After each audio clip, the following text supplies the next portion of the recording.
dia de março, pré-primavera, nos reunimos aqui, e com a permissão aqui da Sra. Vereadora da Cultura, eu queria cumprimentar de uma forma muito especial o Sr. Reiner Danard, que nos facultou a sua fabulosa coleção para podermos fazer uma exposição que nos conta um bocadinho da história da faca e como é que ela mudou, foi modelada e também mudou o homem, aquilo que nós somos hoje, ao longo dos milénios.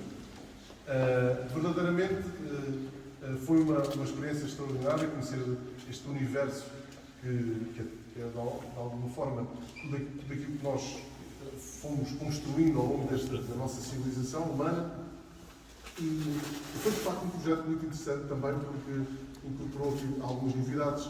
No nosso caso, o facto de ser uma parceria, aliás, uma organização feita pelo nosso grupo de amigos do Centro de Artes, que tal como é aqui representante da direção, há aqui mais associados que aqui estão também connosco, e foi de facto um extraordinário privilégio podermos fazer este trabalho em conjunto. Queria também terminar só muito brevemente. Portanto, esta exposição é, digamos, o primeiro grande evento e o maior evento, digamos, mais significativo deste nosso festival, que se chama Do Mar ao Fogo, que é uma multiplicidade de coisas que terão a oportunidade de conhecer aí nos cartazes e nos programas que temos ao dispor.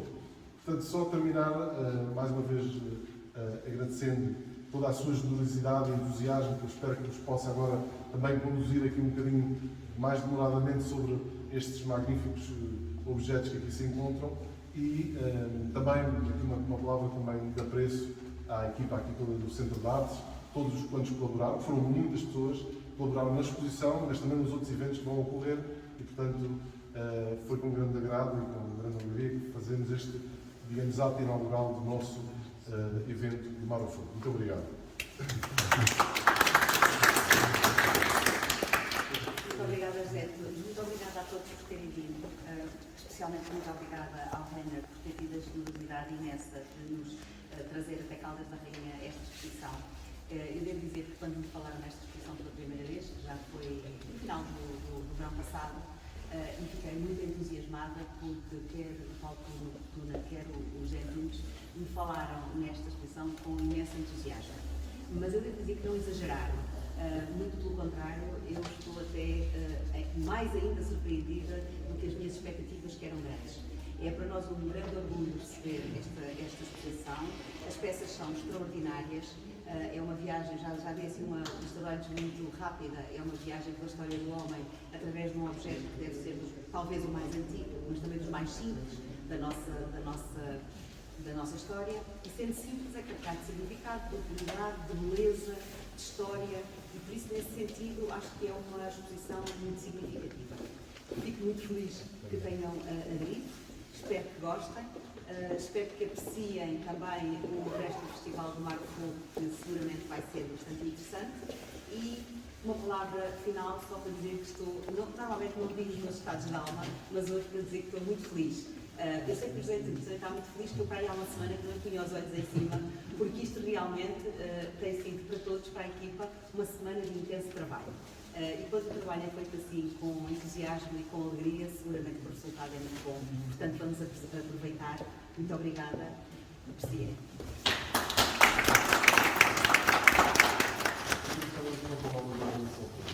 Eu não vou demorar muito. Não vou demorar muito, mas digo que isto é o resultado final, não é final, é apenas o início de algo que eu sempre quis trazer aqui para as Caldas, que era a história da faca do objeto que eu faço todos os dias. E só queria ter aqui uma palavra especial para o Reiner, porque tudo isto começou há uns anos, quando um grupo de copeleiros foi visitá-lo à sua tentativa, e ele teve a generosidade de nos mostrar pela nossa primeira vez, a imensidão da sua coleção e a beleza dos objetos que ele tinha. A mim marcou-me profundamente, foi quase um passo, um clique na minha cabeça para dizer, não, é isto que eu quero fazer para o resto da minha vida. Depois mais tarde contactei o Reiner a expressar esse esse meu agradecimento. E daí começamos a trocar mensagens e eu acabei por vir visitar mais vezes. Tenho recebido lições precisíssimas sobre a história destes fantásticos objetos e acho que isto aqui presta uma homenagem não só aos objetos, mas sobretudo à pessoa que os viu. Muito bem. Muito bem. Eu para mim não quero nada, o que eu quero é que as pessoas usufruam desta coleção, como eu já tive o prazer de usufruir, mas ela está feita agora, é para vocês usufruírem. Bom proveito. Agora passava aquilo que nos trouxe aqui, que era ouvir dar um bocadinho sobre as nossas histórias. Mas já, muito bem-vindos todos. Segundo lugar, o Rainer não interessa nada. O que interessa é a história do povo português. E é que está a importância de eu estar aqui. Rainer está sozinho em casa, o assunto está arrumado. O que interessa aqui é a história do povo português. E aqui estão 100 e tal peças. Eu tenho 500 mil. Portanto, isto é só um cheirinho, mais nada. Só por causa da palavra faca. A história da faca em Portugal divide o pré-homem ao homem. Muitos cientistas debruçaram sobre a divisão quanto é que o pré-homem se torna em homem. Muitos dizem que foi através do domínio do fogo. Isto tem muito peso na evolução da humanidade, quando um pré-homem pegou numa árvore que estava a arder por causa de um raio qualquer e pegou nessa haste e levou o fogo para dentro das grutas. Isto é muito importante. Mas muitos milénios antes houve outro pormenor muito mais significante do que o domínio do fogo.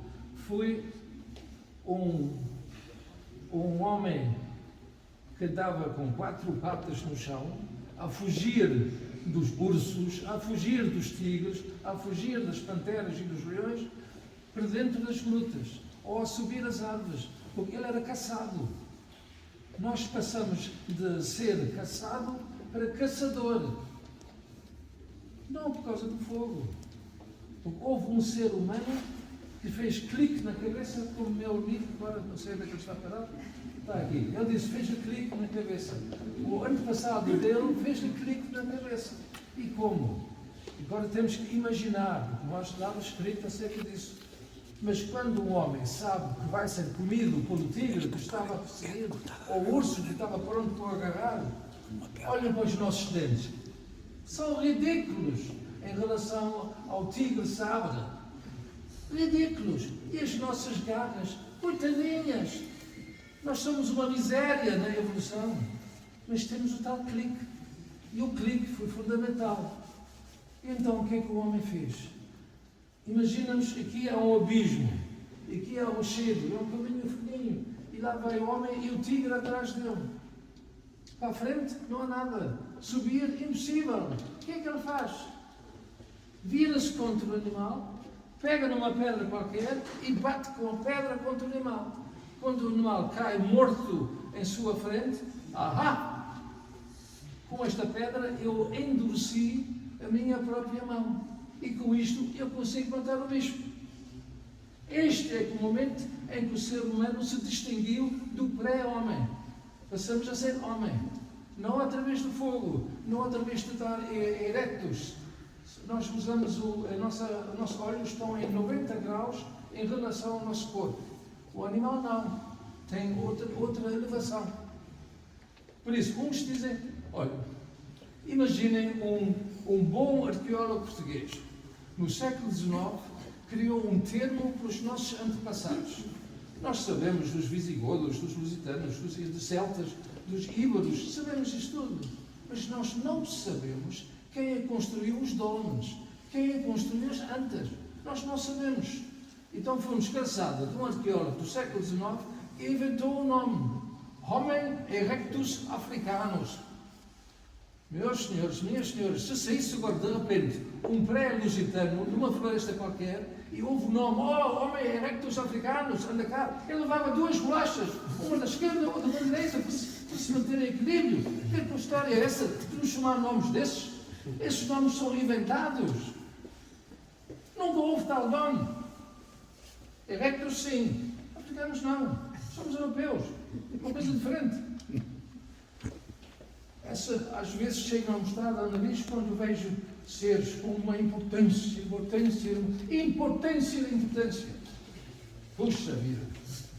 Se nós olharmos para os próprios objetos e começamos a raciocinar como é que o homem nessa altura pensou, nós apreciamos-nos muito mais para o ser humano. Nós não sabemos os nomes. Nós não sabemos que língua utilizavam. Mas existiam. Sabe quanto tempo nesta terra aqui existe o ser humano? Quando eu era estudante, há muito tempo, sabe quando se dizia? O ser humano existiu cerca de 5.000 anos antes de Cristo. Quaisquer coisa. O ser humano existe há 500.000 anos. É um erro fatal. E quem estiver mais ou menos a minha idade e se lembra do seu tempo de estudante, aprendia. Havia a idade de cobre, havia a idade de bronze, havia o mesolítico, o neolítico, o calcolítico, não sei quantos líticos ainda. É tudo fantasia. Hoje cheguei à conclusão, como eu estudo a evolução do ser humano, cheguei à conclusão que nós tivemos montes muito altos da nossa cultura. Depois fomos nos deslachando, e agora estamos quase ao pé do fim. E isto faz-me ferver cá dentro. Por isso, eu procurei sempre objetos que me demonstram como é que o ser humano pensou. Através da arma na mão humana, eu consigo chegar à conclusão de qual é o grau da evolução que este ser humano teve, em qualquer cultura, em qualquer época. Portanto, chegamos aqui, permita-me só, se faz favor. Depois vejam aqui, estão a ver um dente de um megalodon. Aqui em cima está um dente de um megalodon. Megalodon é o maior dos tubarões que alguma vez houve. Este dente de megalodon que está aqui tem cerca de 50 milhões de anos. Mas é um dente de um tubarão gigante que tinha entre 20 a 35 metros de comprimento. É um bicharoco enorme. E onde é que ele viveu? Exatamente aqui. Sabem onde é que antigamente saiu o Tejo? Não saía onde sai hoje. Houve um movimento telúrico que levantou toda a montanha da Rábida. E com isso o Tejo não podia sair. Antigamente saía pelos lados de Setúbal. Não podia sair. Criou-se o mar interno do território que hoje é Portugal. Este mar interno era do Cabo da Roca até a Espanha. Era o mar interno. E quando essas montanhas se levantaram, há X centenas de milhões de anos, então nesta altura, todos os peixes que estavam cá dentro, é assim a vida, comeram-se uns aos outros, durante milénios e milénios. Os peixes pequeninos eram comidos pelos maiores, esses eram comidos por outros maiores, esses por outros maiores. Quem é que sobrou no fim da festa? O megalodon. E não era era uma família deles. Eu fui à procura onde é que se podem encontrar dentes de megalodon. E lá falei com uma série de técnicos especialistas de ossadas, de dinossauro e tudo isso. Os dinossauros, foi anteontem. Os megalodons são muito mais antigos do que os dinossauros, mas muito mais. E depois, o que é que eu descobri? Descobri que há uma zona, até vos digo onde, vocês sabem todo o grande desastre da praia de Meca, do outro lado, na costa do outro lado.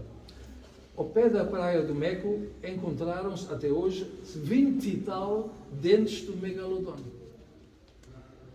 Portanto, houve animais encurralados que não sei quantos séculos é que eles tiveram, mas morreram.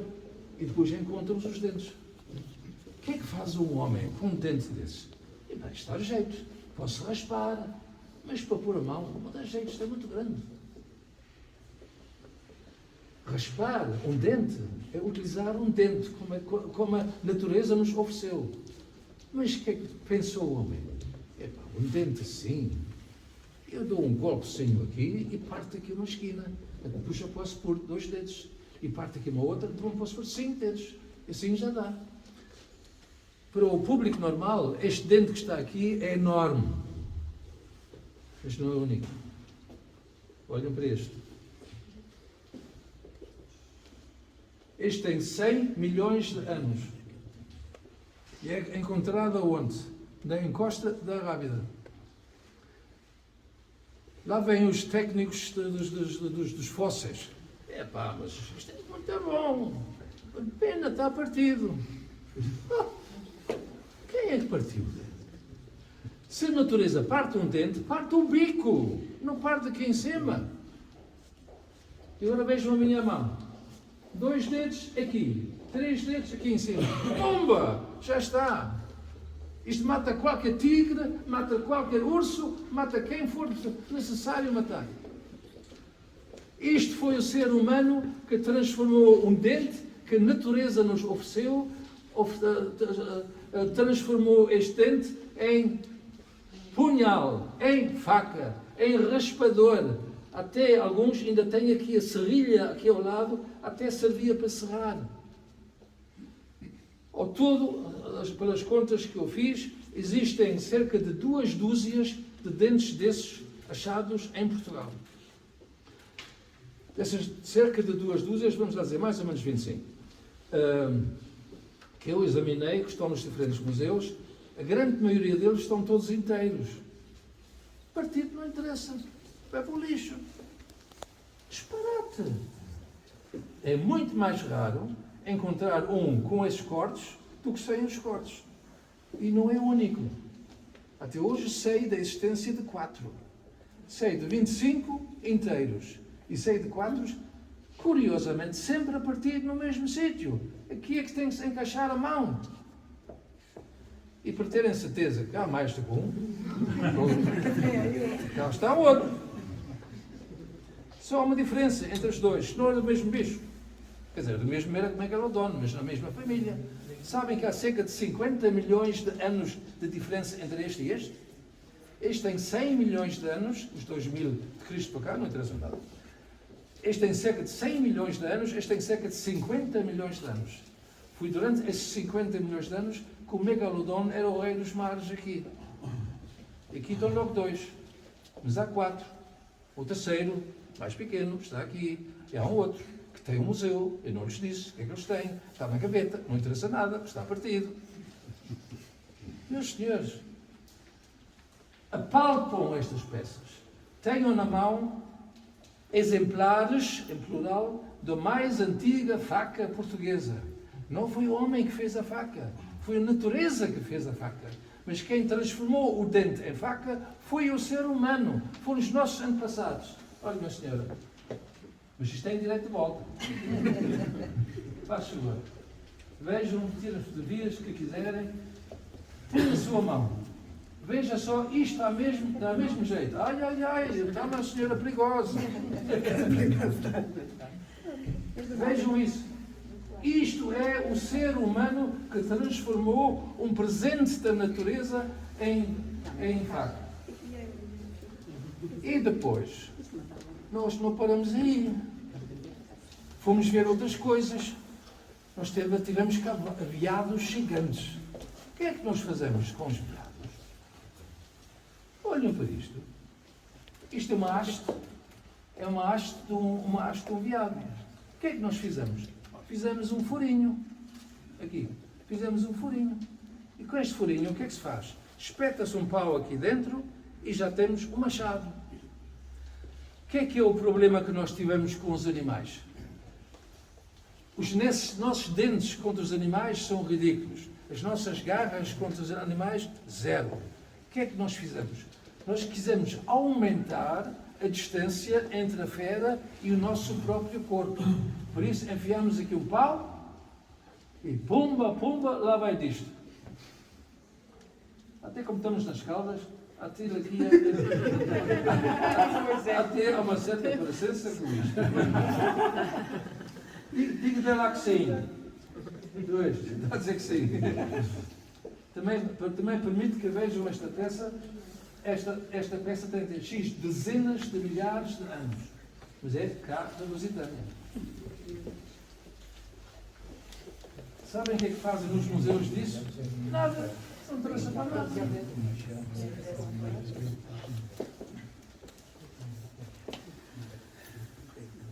Bom, agora agradecia que vissem e depois fazem, por favor, isto tem direito a volta. Está bem? Mas é possivelmente a única vez nas vossas estadias terrestres, desta vez, que vocês têm acesso a uma peça dessas. É preciso, é o gênio humano criar uma forma. Sabe como é que eles furavam isso? Com pau queimado. Furavam isso com pau queimado. É preciso ter cabecinha. Já tenho a saudade. Bom, aqui estão outras peças. Isto é a idade da Pedra da Escada. Isto é o início da Pedra da Escada. Portanto, é cerca de 20 mil anos antes de Cristo. Isto é a Pedra da Escada no seu máximo, que é cerca de 10 mil anos antes de Cristo. Isto é em tamanho grande, está alguns numa parede. Acho que alguém está aqui. É ali atrás.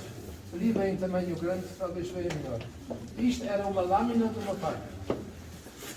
Aqueles dois encaixes à esquerda era para fazias um punho, normalmente em osso, e depois metiam dois espigões que seguravam a lâmina dentro do punho. Claro, só sobrou a lâmina. Já estamos com sorte.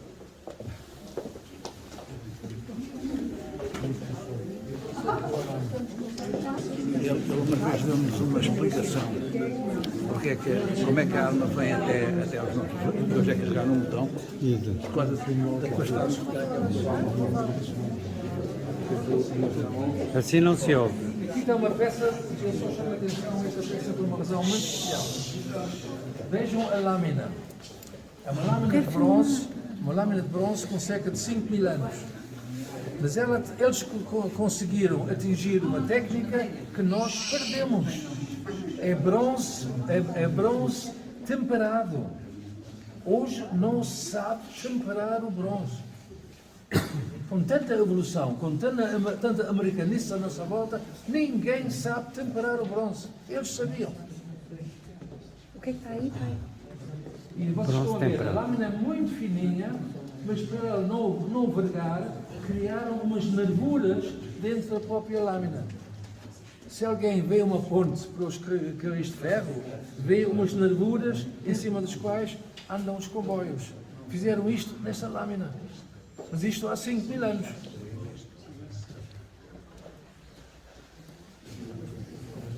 Olha, esta peça tem 3 mil anos. Mas, curiosamente, há um quadro do nosso Dom João III, exatamente como a faca de orelhas do mesmo feitio. Portanto, há um renascimento de peças já outrora nas nossas mãos.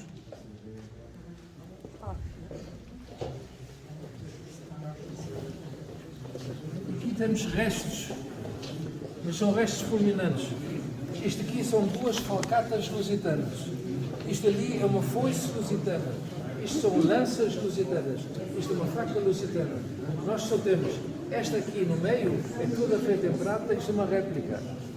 Mas aqui mostra a pega e mostra a lâmina, devidamente casadas. Portanto, a em prata é uma réplica. Os outros são peças originais. Tanto a lâmina aqui, lâmina ali, como esta parte do punho. Isto é uma faca lusitana, mas são tão raras, mesmo nesse estado, é uma maravilha. Sabem, os romanos tiveram um único inimigo valente. Não, tiveram muitos, mas um que era muito mais valente do que os outros. Chamava-se Viriato. Quando cá ensinam, o nosso rei, o Visigodo, o nosso rei, Viriato não foi um rei. Viriato era um pastor, mas ele caiu nas mãos dos romanos, e como caiu nas mãos dos romanos, acabou por ser legionário de Roma. Foi legionário de Roma, mas não custou nada. Tudo aquilo estava a ver. Às tantas, ele ausentou-se e juntou outras tribos contra os romanos. Em Mérida também falam vinho. Sim, Ouça, eu fiz as listas de todas as batalhas de Viriato, foram todas em território hoje de Espanha. Não houve nenhuma batalha de Viriato em território hoje de Portugal. Se nós olhamos para o mapa da Península Ibérica, hoje Portugal é uma linha do norte ao sul, na vertical. A Lusitânia, os lusitanos, era horizontal. Salamanca era Lusitânia. Toledo era Lusitânia. Mérida era Lusitânia. Algarve não era Lusitânia nada. Quem juntou a Lusitânia, quem juntou o Algarve à Lusitânia foram os romanos. Uma coisa bem diferente. Os romanos usavam legiões. É um escudo deste tamanho assim até o chão. Escondiam-se atrás do escudo. Aqui havia outro romano com outro escudo. Aqui outro. Isto aos milhares. Depois tinha uma espada muito curta, chamada Gladius. Era só deste tamanho, muito curto. E depois, entre os diferentes escudos, pimba, de uma picadela. Se alguém aparece, olha lá, levas. Mas tinha que chegar muito perto. Os lusitanos não fizeram nada disso. Os lusitanos criaram a falcata. A falcata tem a vantagem da lança, que pica assim, com o sabre, que é a lâmina curva, que decapita no instante, com um machado. Por isso, a parte de frente da lâmina é muito larga. Por isso, o centro do peso da lâmina é na parte de frente. É o golpe machado. Eles juntaram as três máximas, lança, sabre e machado, numa arma só. E o lusitano, que tinha um escudo pequenino, vinha a saltar, descer o monte contra os romanos. Com um golpe da sua falcata, ele rachava o escudo romano, de alto a baixo, inclusivamente o desgraçado romano que estava atrás. Fica dividido, fica cortado a meio. Isso os romanos não gostaram nada. Sabe quantos romanos o Viriato despachou? 25.000 em 9 anos. Não foi ele sozinho. Foi com X tribos celtibéricas que ele se juntou para combater contra os lusitanos. A falcata não é celta. Diga? A falcata não é celta. Onde? O senhor diz verdade e diz mentira ao mesmo tempo. Celtas é uma coisa. A falcata é uma arma que foi criada, na primeira instância foi criada na Taprobana, no fim do mundo. Mais tarde chama-se o Ceylão, hoje chama-se Sri Lanka. A arma vem dali. Depois subiu o Indostão e entrou pela Grécia. Depois entrou nos territórios, depois entrou nos territórios celtas. E foram os celtas que trouxeram a falcata para a Península Ibérica. Porque a Península Ibérica era o celte ibérico. Pois, era celte ibérico, mas a arma não era inventada por eles, foi utilizada por eles. Por isso nós numa vitrine aqui ao lado, já não sei onde é que ela está, vamos ver. Olha, se não se importam, vejam aqui. Isto é a copis. Isto é a falcata grega de Atenas. E esta falcata aqui é de Esparta. Estão a ver? A lâmina muito mais larga, mas é uma curvatura diferente da nossa. Fora disso, o guerreiro de Esparta tinha mais ou menos a mão idêntica à minha. A minha mão cabe perfeitamente esta arma. E aqui também cabe. Aqui foi um desgraçado de um arqueólogo a quem emprestei a arma, que depois resolveu parti-la e depois se diz, eu mandei a restaurar isso, o senhor não precisa pagar nada. Não tinha para restaurar nada, devia ter cuidado com a peça. Não penso assim, porque cá está para a geneira dele. Mas vejam a beleza do cavalo. Vejam este cavalo aqui, até o reio do cavalo, está todo em todos os pormenores. Este é de Esparta, este é de Atenas. Essas duas espadas foram encontradas num detetor de minas para o exército americano. Aonde? Detetor de minas, no Afeganistão. Porquê? Quem passou por lá? Alexandre o Grande da Macedónia. Passou por lá. E os seus guerreiros lá foram enterrados. Com as suas espadas. Aquilo aí é sol 360 dias por ano. Por isso as peças ainda existem. Eu estive no Museu de Antenas, estive a negociar com o Museu de Antenas. Eles deram uma espada que está ali, com o punho ainda em osso. E deles outra de interesse para eles. Eles queriam a viva força que eu cedesse essas duas armas. O Museu de Antenas tem metade de uma. Há 30 anos que eu gostava de conhecer. porque comprei um livro que era do banco, uma agenda, tinha com uma coleção de qualidade. Sim, eu coleciono há muito. Olha, esta é de Atenas, esta é de Esparta.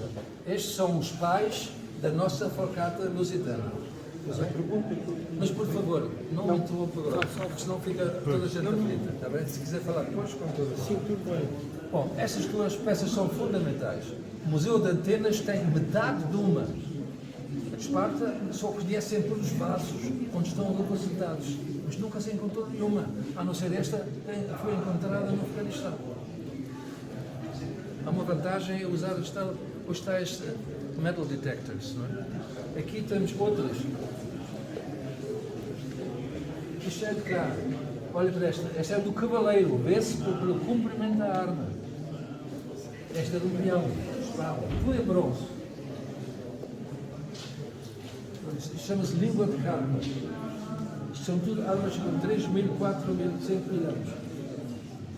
Até achei muito bem porque há os preços da terra terem feito cheio de banho de fato.